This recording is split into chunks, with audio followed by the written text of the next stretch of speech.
Image యొక్క colour caste ని Photoshop లో ఈజీగా ఎలా రిమూవ్ చేసుకోవాలో చూద్దాం. ముందుగా మెయిన్ లేయర్ ని డూప్లికేట్ అయితే చేసుకోండి. నెక్స్ట్ వచ్చేసి ఫిల్టర్ మెనూలో బ్లర్ లో ఉన్న యావరేజ్ ని అయితే క్లిక్ చేసుకోండి. ఇమేజ్ లో ఉన్న యావరేజ్ కలర్ అయితే సాలిడ్ లేయర్ లో అయితే క్రియేట్ అవుతుంది. ఇప్పుడు లెవెల్స్ అడ్జస్ట్మెంట్ లేయర్ అయితే యాడ్ చేసుకోండి.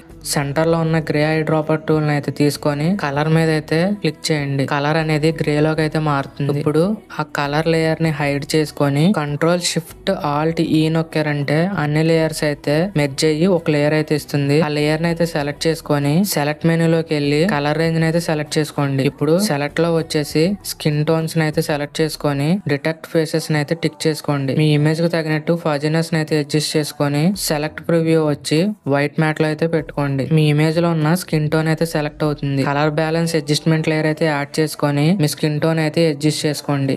నాకైతే రెడ్ కలర్ అయితే ఎక్కువ అనిపిస్తుంది కాబట్టి సెలెక్టివ్ కలర్ అడ్జస్ట్మెంట్ లేయర్ అయితే యాడ్ చేసుకొని రెడ్స్ ని అయితే డిక్రీస్ చేసుకుంటున్నాను. నేను తీసుకున్న ఇమేజ్ లో బ్లూ ఎక్కువగా ఉంది, so hue and saturation adjustment layer అయితే యాడ్ చేసుకొని బ్లూస్ ని అయితే సెలెక్ట్ చేసుకొని సాచురేషన్ అయితే తగ్గించుకుంటాను. ఇట్లాంటి ఫోటోషాప్ యూస్ఫుల్ టిప్స్ కోసం మన ఛానల్ అయితే ఫాలో చేసి ఈ వీడియోని అయితే సేవ్ చేసుకోండి. Thank you.